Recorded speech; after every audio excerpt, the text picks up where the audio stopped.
रामपणाची झाला सगळ्यांना काला वाटला त्यांनी ठेवला म्हणून खाता यायला मगाशी सांगून गेलो आज 3 एप्रिल खऱ्या अर्थाने महाराष्ट्राच्या आठवणीतला दिवस आहे 3 एप्रिल 1680 ला या महाराष्ट्राचा महान सुपुत्र ज्या महाराष्ट्राची ओळख जगाच्या पाठीवर ज्यांनी करून दिली ज्या महाराष्ट्राला महाराष्ट्र म्हणून महान असा राष्ट्र म्हणून ज्यांच्या नावाने ओळखलं जातं ते छत्रपती शिवाजी महाराजांचा आज महापरिनिर्वाण त्यांनी आपल्या जीवनाचा काला केला।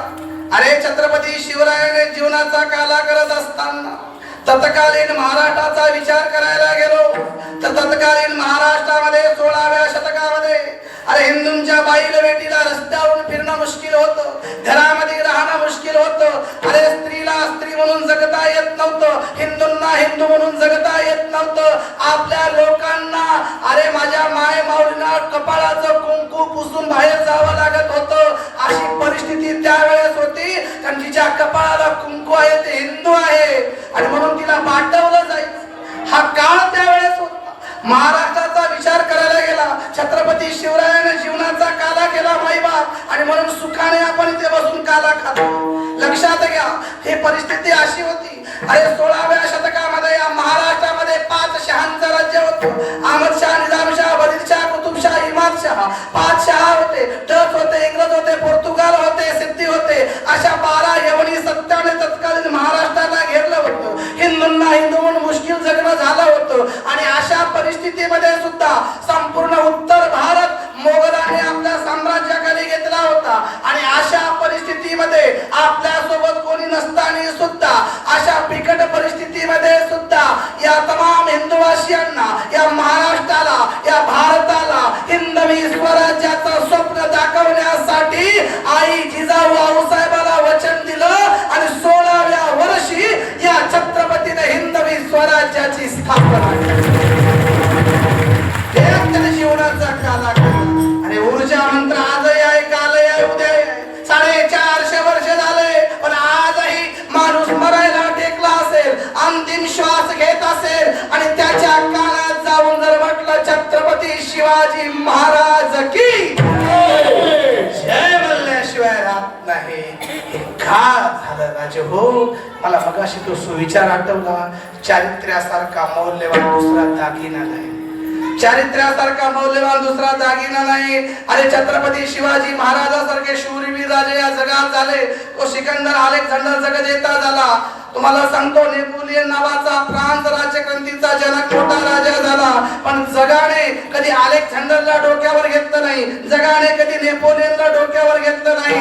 का घेतलं नाही? ते शूर होते, वीर होते पण त्यांच्या चारित्र्यावर कुठेतरी डाग होता।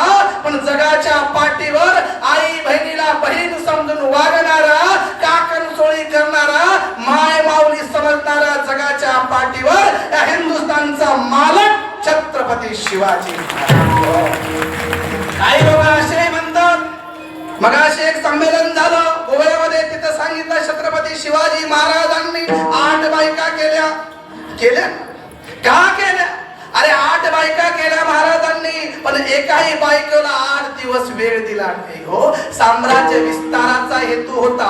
प्रत्येक आपल्यातले लोक भांडत होते, सगळ्यांना जोडण्यासाठी त्या तत्कालीन विवाह पद्धतीनुसार महाराजांना विवाह विधी करावा लागला। पण ते आजच्या सारखं प्री वेडिंग हनीमूनला घेऊन गेले नाही बायकोला, ते कधी बायकोला फिरवत बसते नाही कधी। अरे 50 वर्षापैकी ज्या माणसाने 45 वर्ष आयुष्य घोड्यावर काढलं तो जगाचा बाप छत्रपती शिवाजी।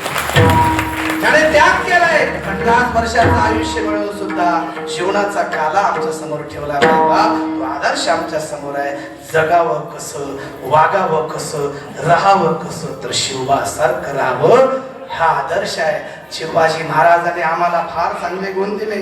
त्यांनी सांगितलं लढाई तर शिकवलाच, गुलामीचा विरोध करायला शिकवलात पण शिवाजी महाराजांना सांगितलं तुम्हाला जर मोठं व्हायचं असेल राजे हो तिघांसमोर झुका, फक्त तिघांसमोर बाकी कोणासमोर झुकू नका। पहिलं झुका तुम्हाला जन्म देणाऱ्या जन्मदात्या आईच्या पायावर डोकं ठेवा।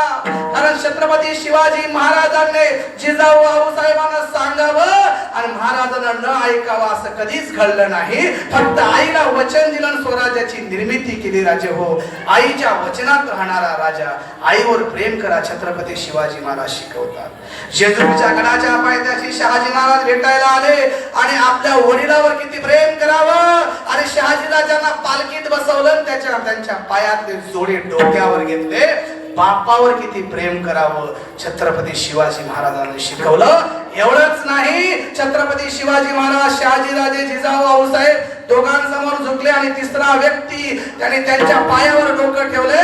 ते जगद्गुरु तुकोबाराय त्यांच्या कीर्तनात जाऊन कीर्तन ऐकावं हे छत्रपती शिवाजी महाराजांनी त्यांनी सांगितलं. भक्ती आणि शक्ती एकत्र असेल तरच कल्याण होऊ शकतं. भक्तीला शक्तीची जोड भेटली. तुम्ही शास्त्र घ्या, आम्ही शस्त्र सांभाळतो. शास्त्राची आणि शस्त्राची जोड बसली म्हणून आज गावागावात सप्ते आहेत. माझ्या आईचं कपाळावरचं कुंकू जिवंत आहे. माझा घरातला प्रत्येक व्यक्ती स्वाभिमानाने जगतोय. गावागावात सप्ते होतात. मंदिरावरचे कळस जिवंत आहेत. अंगणातली तुळस जिवंत आहे. अरे प्रत्येकात ऊर्जा मंत्र देणारा एकमेव राजा छत्रपती शिवाजी महाराज. काला आपल्याला करायचं. त्यांनी सांगितलं आम्हाला 18 पगड जातीच्या लोकांना एकत्र करा. तेच काम कृष्णाने केलं होतं. गोपाळ कोणा जातीचा, कोणा छोटा, कोणा मोठा, कोणी गरीब, कोणी श्रीमंत नाही. काय ती गोपाळ चांगली, शहाणे, जेवी चक्रपाणी त्यांच्या सवे. देव कोणाच्या पैशावरून त्याला जवळ घेत नाही.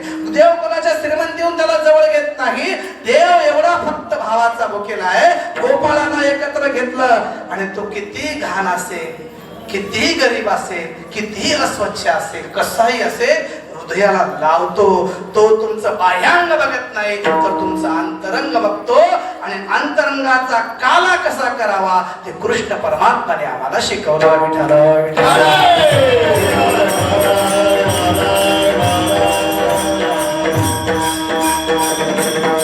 कृष्णाने सांगितलंय, वैकुंठी तोयसे नाही कवळ काही कल्याचे. इथेच एकमेका देवमुखी सुखे घालो हुंबरे. एकमेकाच्या मुखात काला देता येतो, घेता येतो, प्रेमाने भरवता येतो माय बाप हो. आणि हे काला भरवण्यासाठी वैकुंठात दुर्लभ आहे, इथे सुलभ आहे. एकमेकाला देता येतो, घेता येतो. त्याच्यासाठीच तरी वाळवंट आहे. त्याच्यासाठीच हा नरजन्म आहे. आणि तुकोबाराय सांगतात, या वाळवंटाला आल्यावर तुम्ही हा काला खाल्याशिवाय